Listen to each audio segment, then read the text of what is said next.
Okay, we got another case study from Dr. Michael Kessler, and take it away.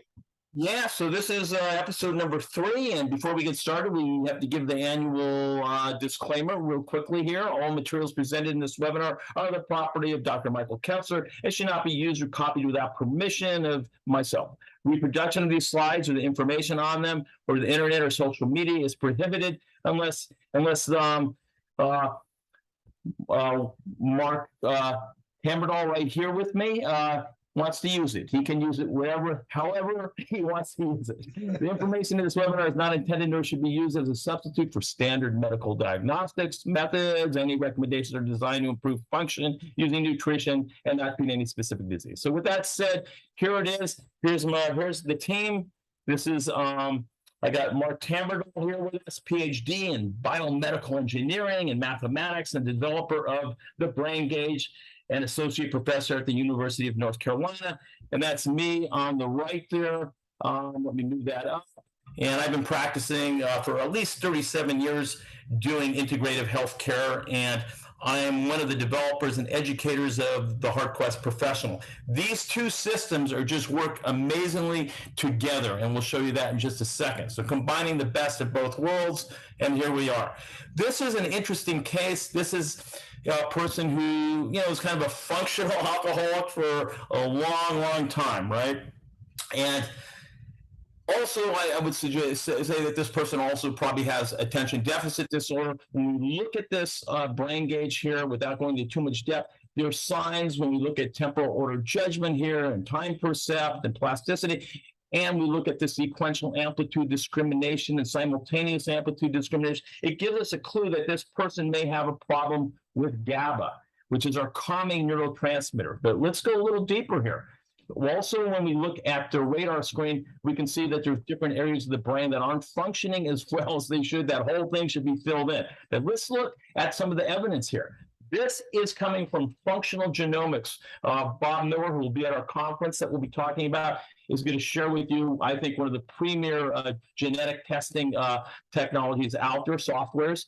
And here we look at this arrow here to show us that GAD1 gene. So what is the GAD1 gene? It is going to transcribe, that gene is going to transcribe the conversion of our excitatory neurotransmitter glutamate to our calming neurotransmitter to calm that brain down, the GABA, and it ain't happening. So it's showing that this person has a homozygous gene there, which means that it's coming from both parents, and so that enzyme is going to function probably 70% less effective or efficient than it should.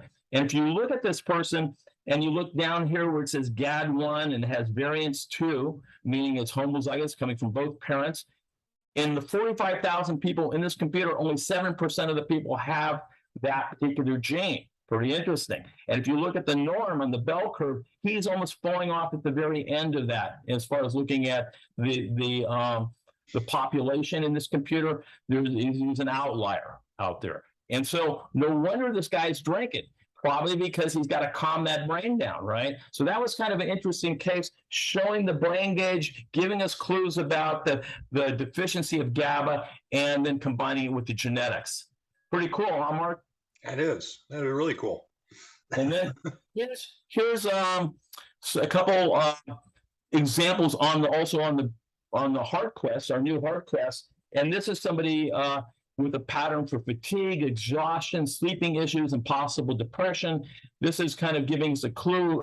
We convert the heart, the EKG, into through a mathematical formula into into the brain waves that you might see on an electrical encephalogram. But it gives us a clue about what's going on, and this is a pattern for fatigue, exhaustion, sleep issues, possible depression, and we're also able to calculate out what the brain power might be, and it's really low. It's in the red zone here, and you can see that. So this is a great complement to use when you're using the brain gauge. You use them in combination. And if you look on the right there, it says brain gauge. So when you have a brain gauge, you can click on the parameters on the brain gauge, and it gives you really good information about each of the parameters that show up on the brain gauge, shows what that means, and some suggestions about some things to change what you see on the brain gauge. So we've kind of combined these a little bit together here. And this person that we're looking at, when you see all three of those red numbers on the top, this person also needs to calm things down. They need vagal nerve stimulation. And that's a topic for another time. This is a long hauler brain. It's very similar. See the brain waves at the top, high delta, everything else is kind of flatline, power is low. This is somebody who can't focus. They can't, they have brain fog, on and on and on. And here's a really good one that combines the brain gauge and the HeartQuest combined. This is somebody who had a traumatic brain injury from a bicycle accident, okay? And if you look at the date on this, look at this, 5/11/18. This was from a long time ago. And major head trauma. But look at this brain gauge, and you can look at the speed, the reaction time there is very low. As you can see, 17. Temporal order judgments 5. So what is that giving us a clue about white matter integrity degradation, which we could see on imaging as well. We can see that there's damage there, traumatic insult to the frontal striatal area on the temporal order judgment there. So this kind of really matches what's going on with this person, and fatigue. His brain gets tired very quickly reading, and he's having trouble to this day, which we're going to show you in just a second, when he's trying to recall words, and it's very tough for him. And so when look at this as a different time. We did back here, we looked at 5/11/18. Now this is today. This is recent, when we did a brain gauge on him, and he's still not recovered. You know, the brain gauge would have told us that as well. And I'm looking at my test here. That total power is very, very low. And when you see a lot of this delta activity here, you could think about white matter damage, just like we saw when we looked at the brain gauge. So that's all she wrote for today. Mark, what do you think? I think that's great. Thank you very much. And I'm gonna stop the recording right now.